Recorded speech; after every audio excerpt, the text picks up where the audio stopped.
Ẹ kúlé o gbogbo ẹ̀yin bàbá àti mọ̀mọ́, ẹ̀yin ẹ̀gbọ́n àti àbúrò tí ẹ̀ ń gbọ́ mi nílé àbí ní ẹnu iṣẹ́ ọ̀dẹ̀dẹ̀ ò dàbí.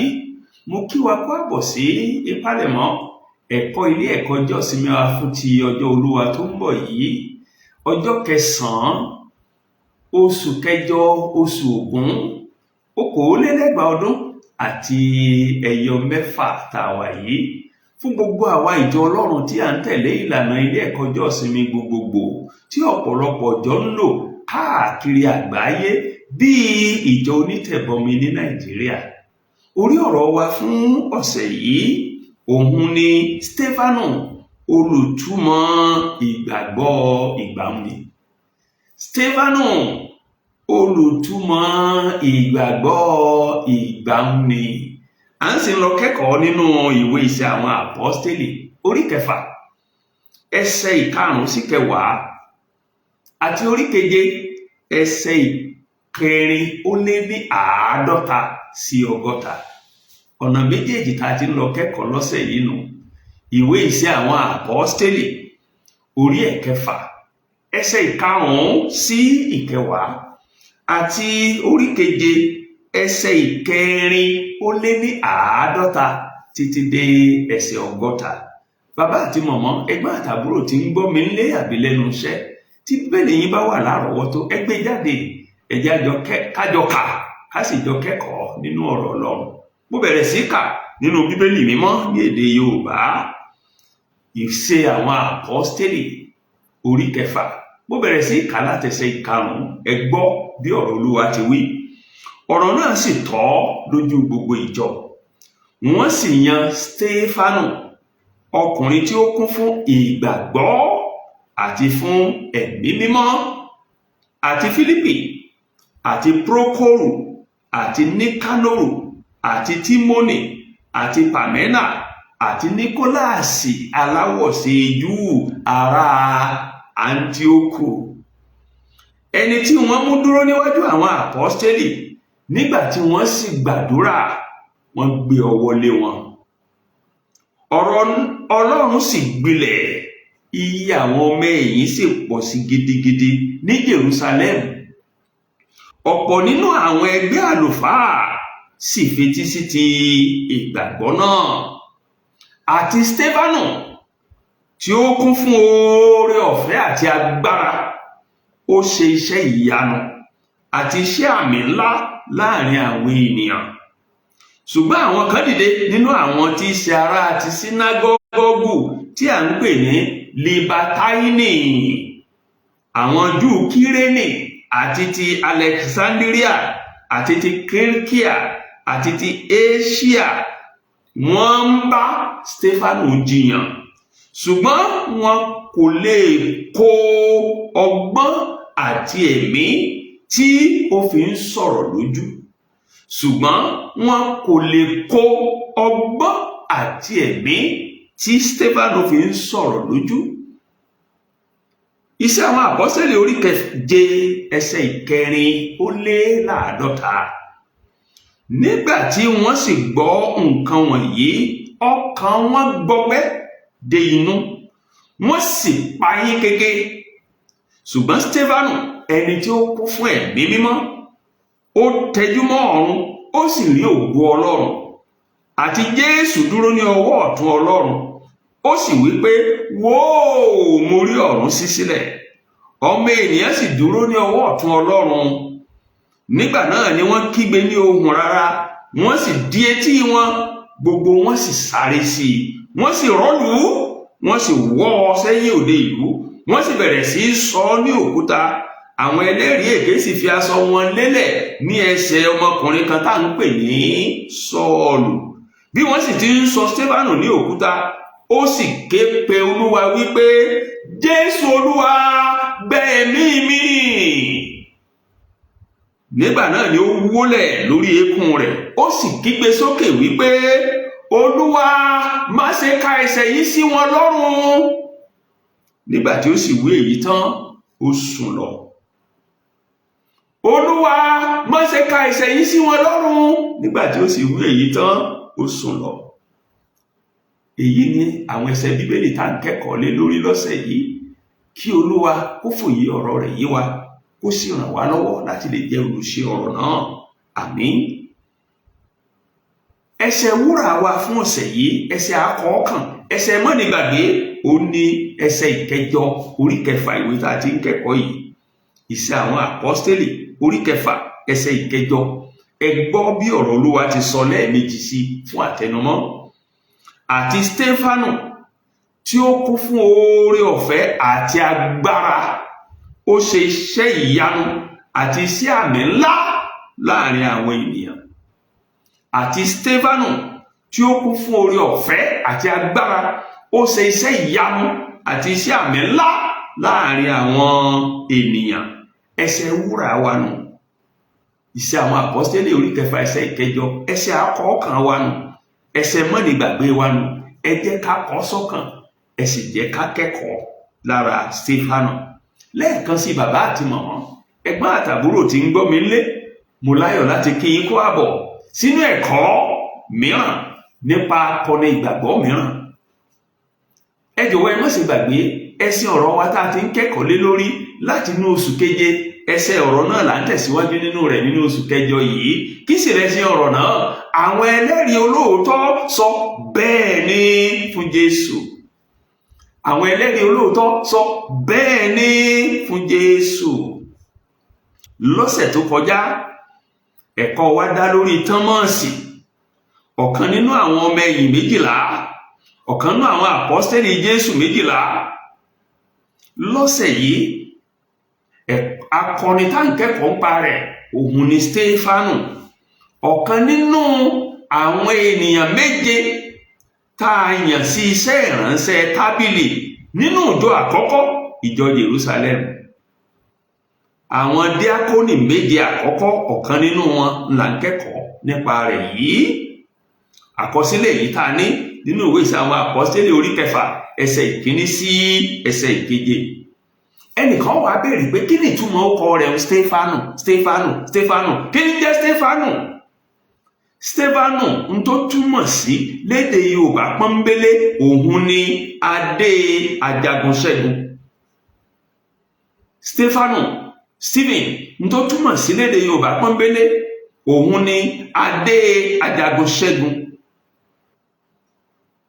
Adé ajagunṣẹ́gun kìí ṣadé téèyàn máa jogún. Adé ajagunṣẹ́gun, adé téèyàn máa jà ogun lé lórí tí sì ṣẹ́ ni. Ìgbèyàn bá jagun tó ṣẹ́ ogun ni wọ́n gbé adé yẹn fún. Orúkọ Stefanu ìtumọ̀ rẹ̀ ní Yorùbá nù. A sì rí pé orúkọ yìí ó ro Stefanu torí pé Stefanu ń jagun gidigidi lórí ìgbàgbọ́ rẹ̀ títí dójú ikú kó tó gbadé ìyè. Lẹ́yìn Pétérù, Stefanu ó lẹ́nì kejì tó jẹ́ pé a ní àkọsílẹ̀ ìjẹ́rìí rẹ̀ nípa Jésù nínú Iṣẹ́ àwọn àpọ́stélì. Pétérù òun ló sì jẹ́rìí ìwàásù tiẹ̀ nínú ìwé Iṣẹ́ àwọn àpọ́stélì orí kejì. Ṣùgbọ́n nínú orí keje la ti ṣàkọsílẹ̀ ìjẹ́rìí ti Stefanu nípa Jésù. Ó sì jẹ́rìí yẹn títí dójú ikú ni. Ẹ̀kọ́ náà sì pín sí ọ̀nà méjì. Ẹ jẹ́ á fi pẹ̀lẹ́pẹ̀lẹ́ wò ó ní sísẹ̀ntẹ̀lé. Abala àkọ́kọ́ ẹ̀kọ́ wa la pè ní ìjẹ́rìí Stefanu àti àtakò rẹ̀. Ìjẹ́rìí Stefanu àti àtakò ẹ̀rí rẹ̀. Èyí ní í ṣe pẹ̀lú Iṣẹ́ àwọn àpọ́stélì tá a kà tán orí kẹfà ẹsẹ̀ 5 sí 10. Iṣẹ́ àwọn àpọ́stélì tá a kà tán orí kẹfà ẹsẹ̀ 5 sí 10. Ẹ má gbàgbé mo ti sọ fún wa wípé Stefanu ọ̀kan nínú àwọn 7 tí àkọ́kọ́ yàn nínú ìjọ àkọ́kọ́ sí iṣẹ́ ìránṣẹ́ tábìlì ní iṣẹ́ ìránṣẹ́ díákónì nínú ìjọ àkọ́kọ́, ìjọ Jerusalem. Ṣùgbọ́n ohun kan ó mú kí Stefanu kó yàtọ̀ sí gbogbo àwọn mìíràn. Ohun kan ó mú yàtọ̀ sí gbogbo àwọn yòókù. Kí sì ló náà?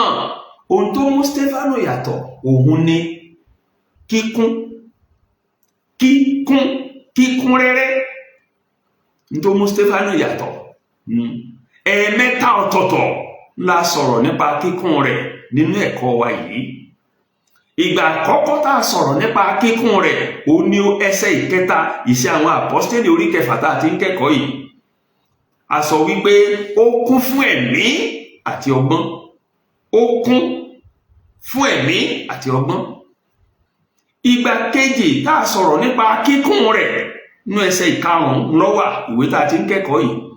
A sọ pé Stefanu ó kún fún ìgbàgbọ́ àti ẹ̀mí mímọ́ nínú ẹsẹ̀ ìkarùn-ún.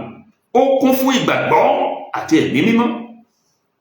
Ìgbà kẹta tá a sọ̀rọ̀ nípa kíkún rẹ̀ ó ní ẹsẹ̀ ìkẹjọ ìwé Iṣẹ́ àwọn Àpọ́stélì orí kẹfà tá a ti ń kẹ́kọ̀ọ́ yìí.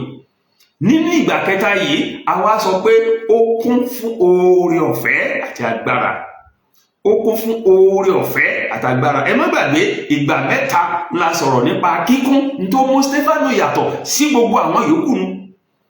Kíkún rẹ́rẹ́, ó kún fún ẹ̀mí àtọgbọ́n, ó kún fún ìgbàgbọ́ àti ẹ̀mí mímọ́, ó kún fún oore ọ̀fẹ́ àtagbára. Nínú ìwé mímọ́ tá a bá ń sọ̀rọ̀ nípa pé èèyàn kún fún nǹkan, kíkún fún nínú ìwé mímọ́ ó túmọ̀ sí wíwà lábẹ́ ìdarí nǹkan tá a léèyàn kún fún, wíwà lábẹ́ àkóso nǹkan tá a léèyàn kún fún. Èyí tó túmọ̀ sí wípé Stefanu ó jẹ́ ẹni tí ó wà lábẹ́ ìdarí ẹ̀mí mímọ́, ó kún fún ẹ̀mí mímọ́. Ó jẹ́ ẹni tó wà lábẹ́ ìdarí ọgbọ́n, ọgbọ́n ní ń darí rẹ̀, ó kún fún ọgbọ́n. Ó jẹ́ ẹni tó wà lábẹ́ ìdarí ìgbàgbọ́, ìgbàgbọ́ ní ń darí ayé rẹ̀. Ó jẹ́ ẹni tí ó wà lábẹ́ ìdarí oore ọ̀fẹ́, oore ọ̀fẹ́ ní ń darí ayé rẹ̀. Ó jẹ́ ẹni tí ó wà lábẹ́ ìdarí agbára ẹ̀mí mímọ́, agbára Ọlọ́run ní ń darí ayé ẹ̀. Ìdí nìyí tó fi jẹ́ pé ayé Stefanu ó kún fún ọ̀pọ̀lọpọ̀ èso jẹ̀gbẹ̀lẹ̀. Ìyẹn sì mú mi rántí orin kan tá a máa ń kọ. Èso rere lèmi ó so jẹ̀gbẹ̀lẹ̀ kéde ẹ̀yìn ó so. Èso rere lèmi ó so jẹ̀gbẹ̀lẹ̀ kéde ẹ̀yìn ó so. Èso rere lèmi ó so jẹ̀gbẹ̀lẹ̀. Ayé Stefanu kún fún èso rere jẹ̀gbẹ̀lẹ̀ torí wípé ó fi ara rẹ̀ sí abẹ́ ìdarí, abẹ́ àkóso ẹ̀mí mímọ́, ọgbọ́n Ọlọ́run, ìgbàgbọ́, oore ọ̀fẹ́ àtagbára. Nítorí ìdí èyí, ìwé mímọ́ jẹ́rìí sí nínú ẹsẹ̀ ìkẹjọ pé ó ń ṣe iṣẹ́ àmì àti iṣẹ́ ìyanu. Tẹ́ bá wo ẹsẹ̀ ìkẹjọ ìwé tá a ti ń kẹ́kọ̀ọ́ yìí, Iṣẹ́ àwọn Àpọ́stélì orí kẹfà ẹsẹ̀ ìkẹjọ, ìwé mímọ́ ní Stefanu tí ó kún fún oore ọ̀fẹ́ àti agbára.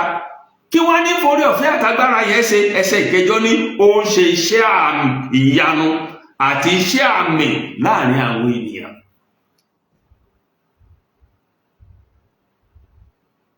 Torí kó fara rẹ̀ sí abẹ́ ìdarí, abẹ́ àkóso ẹ̀mí mímọ́, ó kún fún oore ọ̀fẹ́ àtagbára, ó wá ń ṣiṣẹ́ àmì àti iṣẹ́ ìyanu. Ó ń tipa báyẹn jèrè ọ̀pọ̀lọpọ̀ ọkàn àwọn Júù fún Jésù.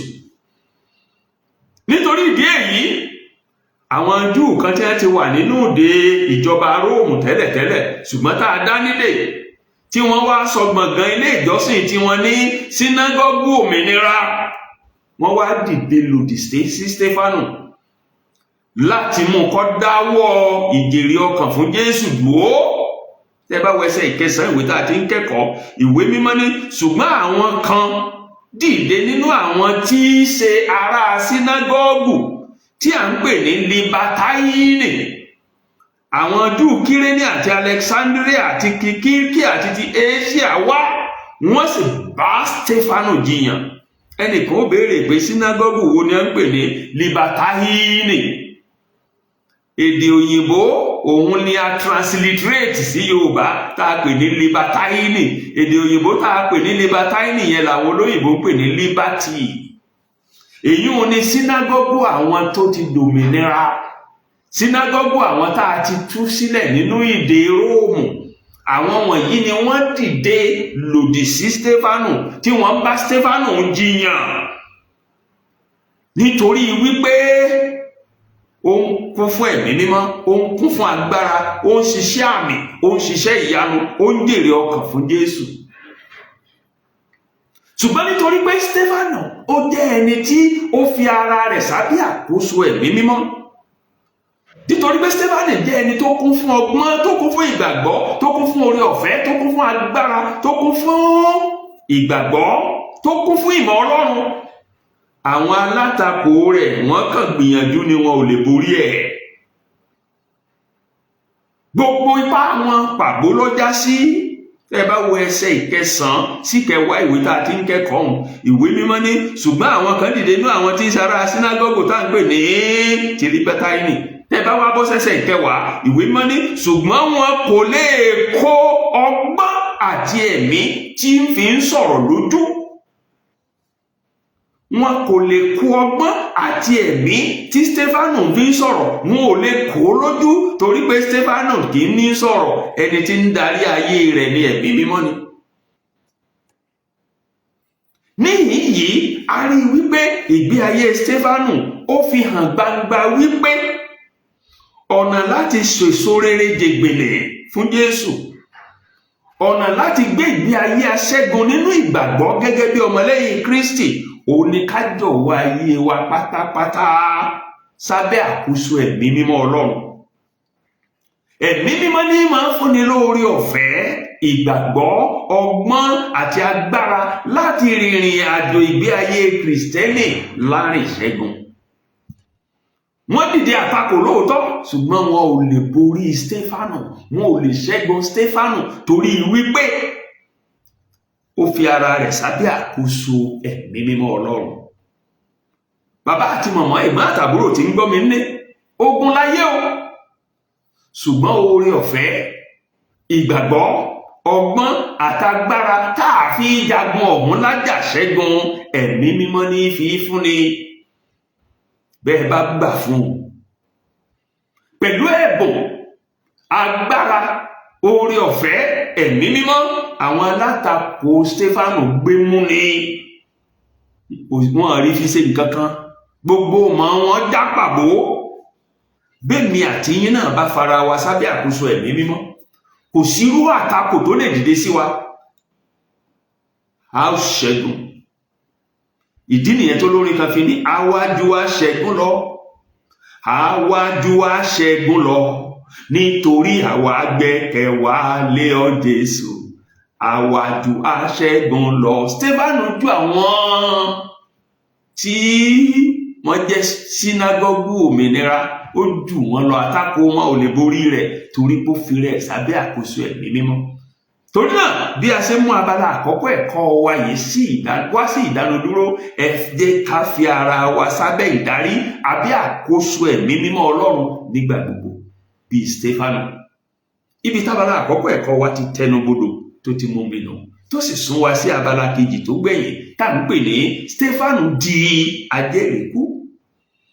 Stefano di ajẹ́rìíkú, èyí sì ní í ṣe pẹ̀lú ìwé ìṣe àwọn àpọ́stélì tá a ti ń kẹ́kọ̀ọ́ náà ni, orí keje ẹsẹ̀ ìkẹrin ó dín ní 60 sí 100 tí a kà tán.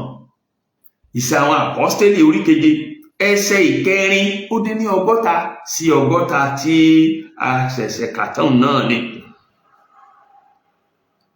Nígbà táwọn ará sínágọ́gù òmìnira tí wọn ò lè dojúkọ ọgbọ́n tí Stefano fi ń bá wọn sọ̀rọ̀, tí wọn ò lè dojúkọ ọgbọ́n tẹ̀mí Ọlọ́run fi fún Stefano, wọ́n gbé ìgbésẹ̀ mìíràn.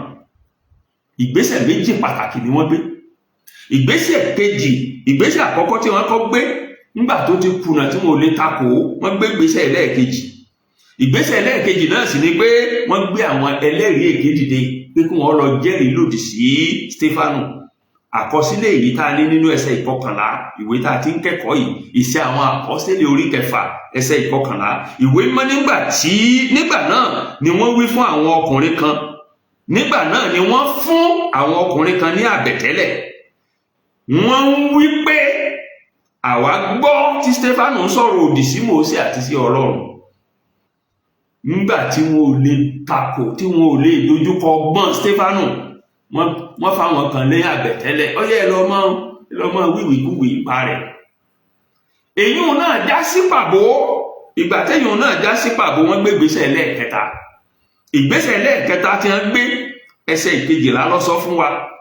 Ìgbésẹ̀ náà ni pé wọ́n wá kó gbogbo àwọn jàǹdùkú jọ, wọ́n wá di Stefano, wọ́n dì í lé tipátipá, wọ́n wọ́ ọ lọ sílé ẹjọ́ tó ga jùlọ ní ilẹ̀ àwọn Júù nílẹ̀ Ísírẹ́lì. Ẹ bá wo ẹsẹ̀ ìkejìlá, ìwé mímọ́ ní wọ́n sì ru àwọn èèyàn sókè àti àwọn alàgbà àti àwọn olùkọ́ni òfin, wọ́n sì dìde, wọ́n sì gbá a mú, wọ́n gbá Stefano mú, wọ́n sì mú wá síwájú àjọ ìgbìmọ̀. Àjọ ìgbìmọ̀ yẹn ní àjọ ilé ẹjọ́ tó ga jùlọ láàrin àwọn ènìyàn Júù tí wọ́n máa ń pè ní Sanhedrin. Níwájú ilé ẹjọ́ yìí wọ́n bẹ̀rẹ̀ sí jẹ́rìí èké oríṣiríṣi tako Stefano. Tẹ́ bá wo ẹsẹ̀ ìkẹtàlá àti ìkẹrìnlá, ìwé mímọ́ ní wọ́n sì mú àwọn ẹlẹ́rìí èké wá. Kí ni àwọn ẹlẹ́rìí yìí ń sọ?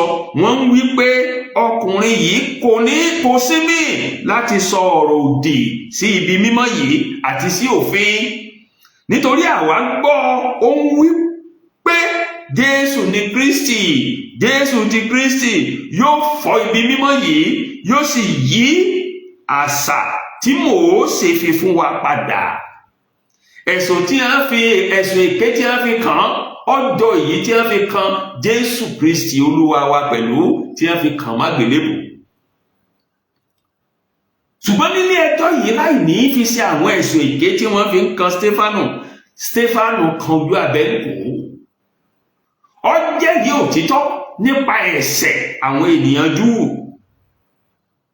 èyí tí ó tó ń tọ́ yẹ kí wọ́n ronú pìwàdà kí wọ́n sì yí padà sẹ́lẹ̀dá wọn.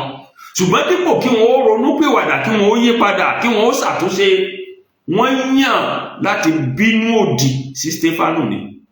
Tẹ́ bá wo ẹsẹ̀ ìkọkànléláàádọ́ta sí ìkẹrìnléláàádọ́ta, ìkọkànléláàádọ́ta orí keje ìwé Iṣẹ́ àwọn Àpọ́stélì orí keje, tẹ́ bá wo ẹsẹ̀ ìkọkànléláàádọ́ta sí ìkẹrìnléláàádọ́ta, ìwé mímọ́ ní Stefano jẹ́ kí wọ́n mọ̀ pé ẹ̀yin ọlọ́rùn líle àti aláìkọlà àyà àti etí, bí àwọn bàbá yín gẹ́lẹ́ lẹ rí. Nígbà gbogbo ni ẹ̀yin ń dènà ẹ̀mí mímọ́. Ǹjẹ́ ọ̀kan tilẹ̀ wà nínú àwọn wòlíì tí àwọn bàbá yín ò ṣe inúnibíni sí? Wọ́n sì pa àwọn tí ń sọ àsọtẹ́lẹ̀ nípa wíwá ẹni òdodo náà. Nísinsìnyí ẹ̀yin ọmọ wọn náà sì tún dálẹ̀, ẹ sì pa òun náà. Ẹ̀yin tí ẹ gba òfin gẹ́gẹ́ bí àwọn áńgẹ́lì ti fi fún yín, ẹ sì pa òfin ọ̀hún mọ́. Ẹsẹ̀ ìkẹrìnléláàádọ́ta wá ní nígbà tí wọ́n gbọ́ nǹkan wọ̀nyí, ọkàn wọn gbọgbẹ́ dénú, wọ́n sì payín keke sí i. Ìyẹn ni pé wọ́n bínú òdì sí. Dípò tí wọ́n ó fi ronú pìwàdà, inú òdì ni wọ́n bí sí Stefano. Ṣùgbọ́n láì ní fi ṣe inú òdì tí wọ́n bí sí Stefano, ohun kan tí ó jẹ́ ayọ̀ mi ò ní wípé ìwàláàyè Ọlọ́run kò fi Stefano sílẹ̀. Láì ní fi ṣe inú òdì táwọn ènìyàn ń bí sí Stefano, nítorí pé ó wàásù òdodo, ó sọ tẹ́lẹ̀ òdodo, ó jẹ́rìí òdodo, ó jẹ́ wọn mẹ̀ṣẹ̀ wọn lẹ́sẹ̀. Bí wọ́n tiẹ̀ bí ẹ bínú òdì, ìwàláàyè Ọlọ́run kò fi Stefano sílẹ̀. Eléyìí sì farahàn lọ́nà méjì pàtàkì nínú ẹ̀kọ́ wa yìí.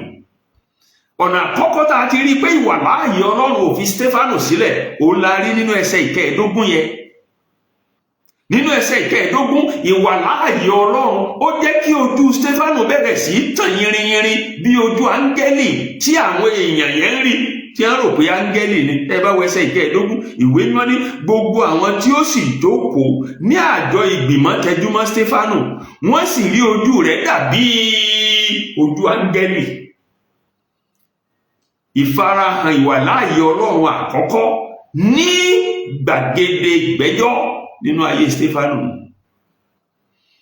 Ìgbà kejì tá a rí ìwàláàyè Ọlọ́run tó farahàn nínú ẹ̀kọ́ yìí nínú ayé Stefano, òun ni ìgbà tí ó gbé ojú rẹ̀ sókè ọ̀run tó rí ògo Ọlọ́run, tó sì rí Jésù lọ́wọ́ ọ̀tún Baba.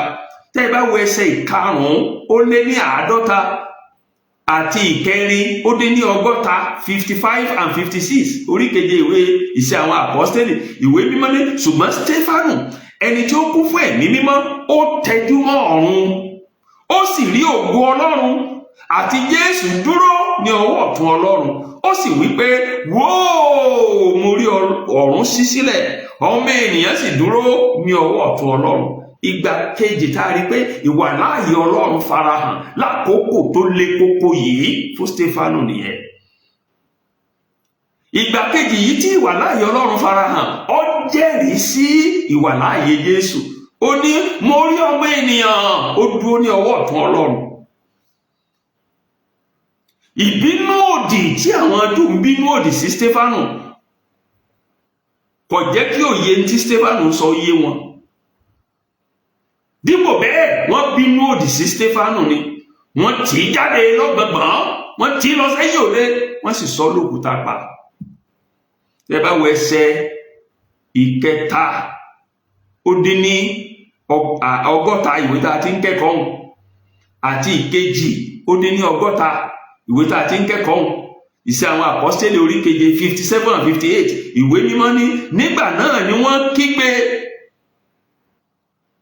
ní ohùn rárá, wọ́n sì di etí wọn torí wọn ò fẹ́ gbọ́ òtítọ́. Gbogbo wọn sì sáré sí, wọ́n sì rọ́lù, wọ́n sì wọ́ sẹ́yìn òde ìlú, wọ́n sì bẹ̀rẹ̀ sí sọ ọ́ ní òkúta. Àwọn ẹlẹ́rìí sì fi aṣọ wọn lélẹ̀ lẹ́sẹ̀ ọmọkùnrin kan tá à ń pè ní Sọ́ọ̀lù. Ṣùgbọ́n láì ní fi ṣe ìrora òkúta tí wọ́n ń sọ lu Stefanu, láì ní fi ṣe ìfisẹ̀sín tí wọ́n fi Stefanu ṣẹ̀sín, ẹ̀mí mímọ́ Ọlọ́run ran Stefanu lọ́wọ́. Ìwàláàyè Ọlọ́run nínú ayé Stefanu ó ran Stefanu lọ́wọ́ láti gbàdúrà fún rẹ̀ àti láti gbàdúrà fáwọn tí ń sọ ọ́ lókúta pa. Bí olúwa rẹ̀ Stefanu ó gbàdúrà fún rẹ̀. Ẹ má gbàgbé lórí igi àgbélébù Jésù gbàdúrà fún rẹ̀, ó ní bàbá ní ọwọ́ rẹ ni mo fi ẹ̀mí mi lé. Bẹ́ẹ̀ náà ni Stefanu náà gbàdúrà, ó ní Jésù olúwa gba ẹ̀mí mi. Ẹ má gbàgbé Jésù olúwa wa lórí igi àgbélébù ó gbàdúrà fáwọn ọ̀tá tọkàn má gbélébù, ó ní bàbá dáríjì wọn torí wọn ò mọ tí wọ́n ń ṣe. Bẹ́ẹ̀ náà ni Stefanu náà gbàdúrà fáwọn tí wọ́n ń sọ lókúta, ó ní bàbá olúwa má ṣe ka ẹ̀ṣẹ̀ yìí sí wọn lọ́rùn. Ṣé Bíbélì yìí wà lọ́wọ́ yín? Ẹ jẹ́ á kà á. Ìwé Iṣẹ́ àwọn Àpọ́stélì orí keje ẹsẹ̀ ẹyọkan ó dín 60 àti 60 ìwé mímọ́ ní bí wọ́n sì ti ń sọ ọ́ ní òkúta, ó sì ké pe olúwa wípé Jésù olúwa ní ọwọ́ rẹ ni mo fi ẹ̀mí mi lé. Nígbà náà ni ó wólẹ̀ lórí eékún rẹ̀, ó sì kígbe sókè, olúwa má ṣe ka ẹ̀ṣẹ̀ yìí sí wọn lọ́rùn. Nígbà tí ó sì wé èyí tán, ìwé mímọ́ ní ó sùn lọ. Ó sùn lọ. Ìyẹn mú mi rántí orin kan nínú ìwé orin wa, ó sùn ní Jésù wí nípa àti Lásárù. Lẹ́yìn tí ó gbàdúrà fáwọn ọ̀tá rẹ̀ tán, olúwa má ṣe ka ẹ̀ṣẹ̀ yìí sí wọn lọ́rùn, ìwé mímọ́ ní ó sùn. Ó sùn ní Stefanu sùn ní torí pé yóò jíǹde níkẹyìn ọjọ́. Stefanu di ìgbàgbọ́ rẹ̀ mú ṣinṣin títí dé òpin. Stefanu di ìgbàgbọ́ rẹ̀ mú ṣinṣin títí dé ojú ikú. Kò gbọ̀jẹ̀gẹ́. Òun ni ajẹ́rìí kú ọmọlẹ́yìn Jésù àkọ́kọ́. Ṣùgbọ́n ikú rẹ̀ kò dá ìtànkálẹ̀ ìhìnrere olùgbàlà wa dúró bí àwọn ọ̀tá ṣe rò ó sí, bí wọ́n sì ṣe fẹ́. Ikú rẹ̀ ò dá ìtànkálẹ̀ ìhìnrere olùgbàlà wa dúró. Dípò bẹ́ẹ̀, ikú Stefanu ó wá di irúgbìn ni, ó di ohun èlò ni tó mú kí ìhìnrere Kristi kó wá gbalé, kó gboko, kó gbòòrò káàkiri àgbáyé kọjá ilẹ̀ àwọn Júù. Nínú orí kẹjọ ìwé Iṣẹ́ àwọn Àpọ́sítélì tá a ti ń kẹ́kọ̀ọ́ yìí, gbogbo àwọn ọmọ ẹ̀yìn fọ́nká gbogbo ìlú káàkiri, orílẹ̀-èdè káàkiri, wọ́n sì bẹ̀rẹ̀ sí tan ìhìnrere náà. Nípasẹ̀ ikú Stefanu, ìhìnrere Jésù fọ́n káàkiri ayé, kọjá ilẹ̀ àwọn Júù, kọjá ilẹ̀ àwọn ọmọ Ísírẹ́lì. Ibi tí ẹ̀kọ́ wa ọ̀sẹ̀ yìí tó ti tẹnubodò tó ti mú mi nìyẹn. Ṣùgbọ́n ká tó máa lọlé, ẹ jẹ́ kí n ṣàtẹnumọ́ kókó tàbí méjì tàbí mẹ́ta tá a lè dì mú sísìn nínú ẹ̀kọ́ yìí fún ìgbé ayé Kristẹni lónìí. Kókó àkọ́kọ́ tí mo sì fẹ́ tẹnumọ́ bàbá àti màmá òun ni pé ẹ̀mí mímọ́ Ọlọ́run ní ń fúnni ní agbára láti gbé ìgbé ayé aṣẹ́gun. Mo tó sọ, ẹ̀mí mímọ́ Ọlọ́run nìkan ṣoṣo ló ń fúnni lágbára láti gbé ìgbé ayé aṣẹ́gun. Torí náà bàbá àti màmá, ẹ̀gbọ́n àtàbúrò tí ń gbọ́ mi, níbi gbogbo tẹ́ ti ń gbọ́ mi, ẹ fi ara yín sí abẹ́ àkóso ẹ̀mí mímọ́. Ẹ fi ara yín sí abẹ́ ìdarí ẹ̀mí mímọ́. Stefanu ṣe èyí, ìgbógun ti ayé, ìsọlókùtàpá, kò mú kó sẹ́ ìgbàgbọ́ rẹ̀, ó di ìgbàgbọ́ rẹ̀ ó sì ṣe títí dópin. Ẹ̀mí mímọ́ ní ń fúnni ní agbára, ló ń fúnni ní ohun gbogbo téèyàn fi gbé ìgbé ayé àṣẹgun nínú ìrìn àjò ìgbàgbọ́. Lọ́nà kejì, bàbá àti màmá tí ń gbọ́ mi nínú ilé, kò lè ṣe kátàkò mọ́ wa o. Kò lè ṣe kátàkò mọ́ wa o. Bẹ́ẹ̀ bá tí ì rí, ẹ máa palẹ̀mọ́ fún, ẹ máa fojú sọ́nà fún. Láti bẹ̀rẹ̀ ìgbàgbọ́, láti bẹ̀rẹ̀ ìhìnrere Jésù Kristi ńlá tako ti wà, ó sì ń bẹ dì sí. Torí náà máa retí rẹ̀ nígbàkúùgbà. Nígbà tí àtakò bá wá dé, má gbẹ́kẹ̀lé ara rẹ̀, má gbẹ́kẹ̀lé ọgbọ́n rẹ̀, má gbẹ́kẹ̀lé ohun ìjà tara, ohun ìjà ènìyàn láti jagun ṣẹ́gun. Ogun náà kìí ṣe tiẹ̀, ti Olúwa ni. Gbára lé ẹ̀mí mímọ́. Ìdí nìyẹn tó lórin kan nínú ìwé orin wa fi ní, ẹni bá gbẹ́kẹ̀ lọ́lọ́run láàbò lọ́run àtayé, ẹni bá fi fẹ́ wo Jésù kò ṣẹ̀rù ti dààmú rẹ̀. Òkúta ọ̀dààmú Stefanu. Lọ́nà kẹta, ẹ̀kọ́ yìí kọ́ wa pé ká má máa fi búburú san búburú fún ẹnikẹ́ni. Jésù ò fi búburú san búburú fún ẹnikẹ́ni. Lórí igi àgbélébù, àwọn tó kàn má gbélébù, ó tún súre fún wọn ní, bàbá má ṣe ka ẹ̀ṣẹ̀ yìí sí wọn lọ́rùn torí wọn ò mọ tí wọ́n ń ṣe. Bàbá dáríjì wọn torí wọn ò mọ tí wọ́n ń ṣe. Ó gbàdúrà fáwọn ọ̀tá rẹ̀ ni. Bàbá dáríjì wọn torí wọn ò mọ tí wọ́n ń ṣe. Àdúrà Jésù nù fáwọn tó kàn má gbélébù. Stefanu náà ò ṣépè fáwọn tó ń kàn, tó ń sọ lóko, tó ń sọ lókùtàpá. Òun náà súre fún àwọn ọ̀tá rẹ̀ ni. Ó ní, Jésù Olúwa má ṣe ka ẹ̀ṣẹ̀ yìí sí wọn lọ́rùn. Ó gbàdúrà fáwọn ọ̀tá rẹ̀ ni. Àdúrà kọ́ta ó ṣubúrú rẹ̀ kó kú. Kò bá ẹ̀kọ́ Jésù àti ìgbé ayé Jésù mu. Kọ́ta ó ṣubúrú rẹ̀ kó kú. Kò bá ẹ̀kọ́ Jésù àti ìgbé ayé Jésù mu. Gbígbàdúrà Stefanu, ọ̀kan nínú gbígbàdúrà Stefanu lórí àwọn ọ̀tá rẹ̀ òun ni Sọ́ọ̀lù. Ẹni tó jẹ́ pé òní àwọn tí ń sọ Stefanu lókúta, òun lágbódegbà tó kó gbogbo ẹrù wọn ọ̀dọ̀. Òun náà lọ́wọ́ síkú Stefanu.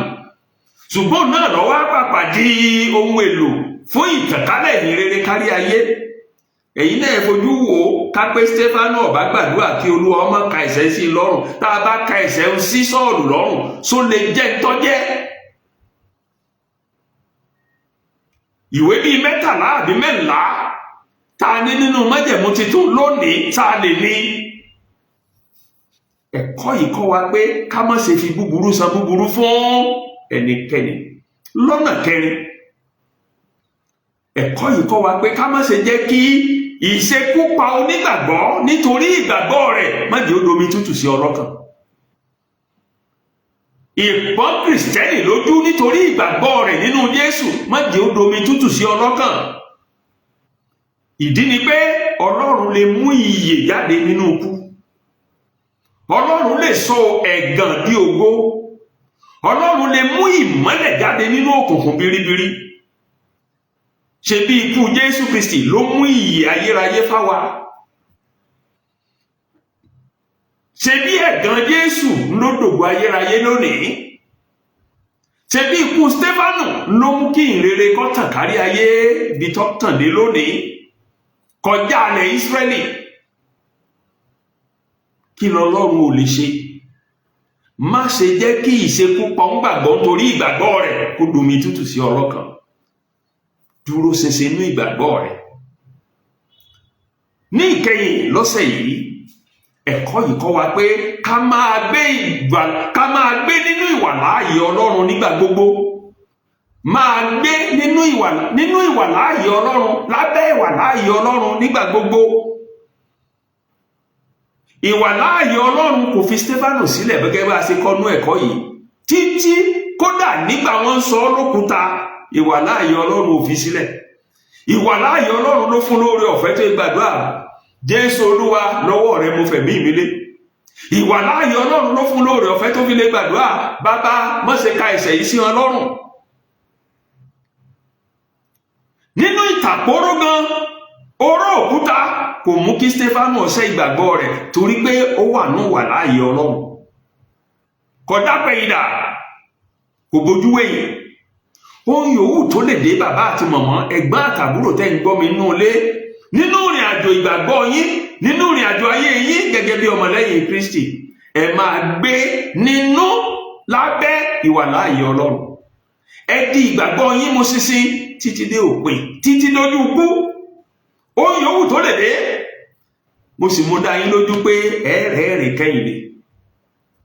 Ibi tẹ́kọ̀ọ́ wa tọ̀sẹ̀ yìí tó ti tẹnubodò tó ti mú mi nìyẹn. Ẹ ṣé púpọ̀ tí ẹ ń gbọ́ wa. Bí ẹ̀kọ́ yìí bá bùkún yín, ẹ jọ̀wọ́ ẹ pín pẹ̀lú àwọn ẹlòmíràn lórí ẹ̀rọ ayélujára yín, nínú ìjọ àtàwùjọ tẹ́ ẹ wà. Tẹ́ ẹ bá sì fẹ́ ká máa fi fọ́nrán ẹ̀kọ́ yìí ránṣẹ́ tààrà sórí ẹ̀rọ WhatsApp yín, ẹ tẹ àtẹ̀jíṣẹ́ sí òǹkà WhatsApp wa yìí, àmì àròpọ̀ 2 ẹ̀ta 4 ẹ̀jọ 1 mẹ́ta ẹ̀ta 2 ẹ̀sán 2 àtàrùn 2.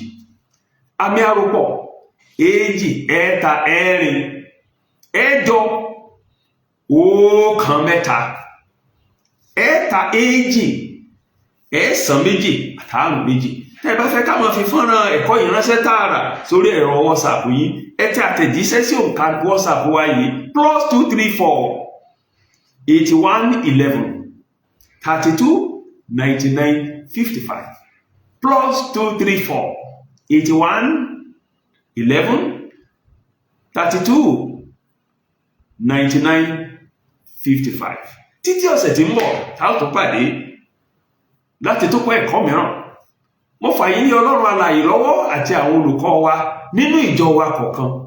Àdúrà mi ni wípé gbàtà bá ń kẹ́kọ̀ọ́ yìí lọ́jọ́ Olúwa tí ń bọ̀ yìí, ọjọ́ 9 oṣù kẹjọ 2024 tá a wà yìí, Olúwa ó ṣí wa ní èjì báyìí lọ.